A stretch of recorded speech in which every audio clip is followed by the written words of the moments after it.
Good morning. This is Omni View, episode 67. It's June 1st, 2026, and as always, we're covering what happened from every angle.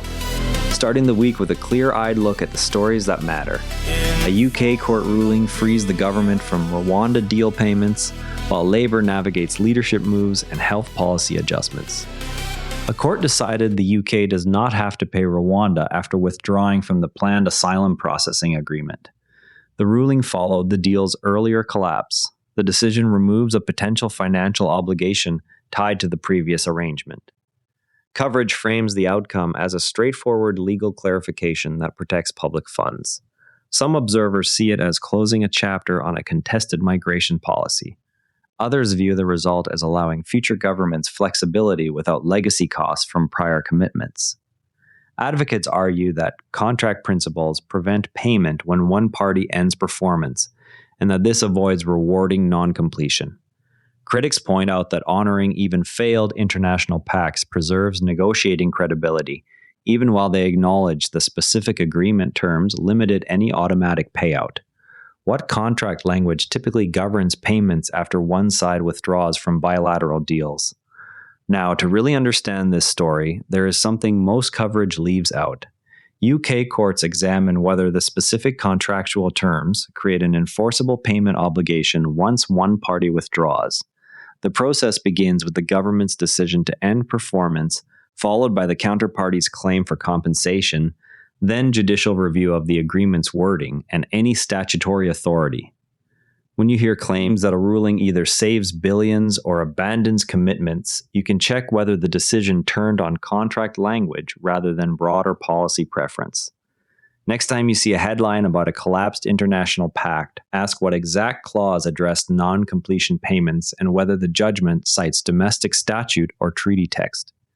Shifting now to developments inside the governing party. The Chief Secretary to the Prime Minister has reportedly compiled a list of supportive MPs.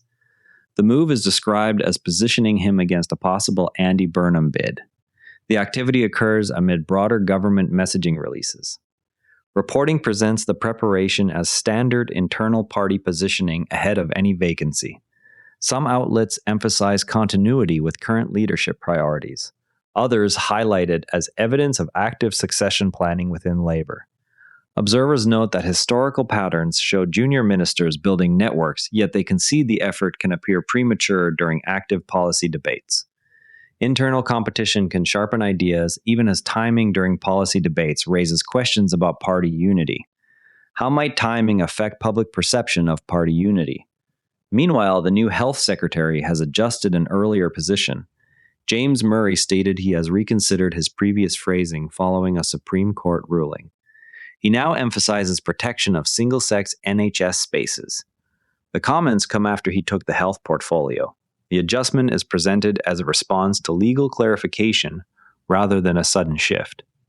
Some coverage links it to broader NHS operational needs, others connect it to evolving interpretations of equality law. Court-defined boundaries now shape single-sex provisions, and the ruling supplies the operative definition.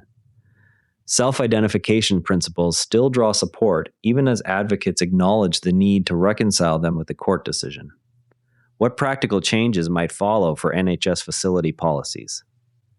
Next, a security incident has drawn attention to screening gaps. A 23-year-old entered the parliamentary estate unaccompanied and told staff he intended to visit members of the royal family. He had earlier been referred to the government's anti-terror program. The incident occurred during a larger security review last year. Accounts stress the gap between prior referral and the later access. Some reporting focuses on procedural safeguards that were in place. Others examine how referrals translate into ongoing monitoring. Improved screening would match known referrals with access controls, though perfect prediction remains difficult. Existing protocols distinguish referral from active threat, even while follow-up procedures can vary. What criteria determine ongoing monitoring after an anti-terror referral? The government will also publish more than 1,000 pages of correspondence. Officials will release exchanges from the period of Peter Mandelson's U.S. ambassador appointment. The material includes messages with ministers and aides. Officials describe the step as an exercise in transparency. The release is framed as fulfilling a parliamentary request for records. Some coverage anticipates scrutiny of internal discussions. Others note the volume may surface routine as well as notable exchanges. Broad disclosure serves public interest in ambassadorial vetting, while some material may prove mundane. Narrower release would protect deliberative space, yet the motion's scope required wider production. What patterns might readers look for across 1,000 pages? Turning to events beyond the UK, Ghana's parliament has passed new legislation. Lawmakers approved measures that impose prison terms for promoting or identifying with LGBTQ+ conduct. Rights groups report community concerns over housing, employment, and healthcare access. The bill awaits presidential action. Reporting highlights fears expressed by advocacy organizations about daily life impacts. Some accounts stress the legislation's breadth. Others note the parliamentary vote occurred amid existing social debates. Majority cultural and religious norms within the country underpin support for the law, though enforcement details remain to be clarified.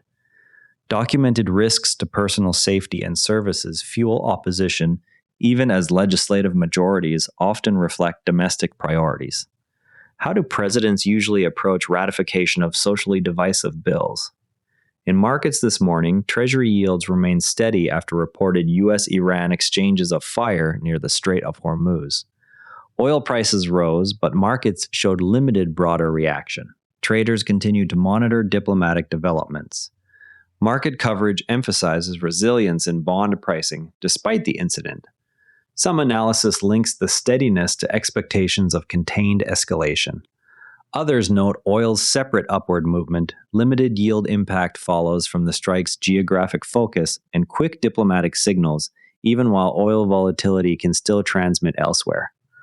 Oil's role in global pricing keeps attention on energy markets, even as current diplomatic channels may cap wider effects.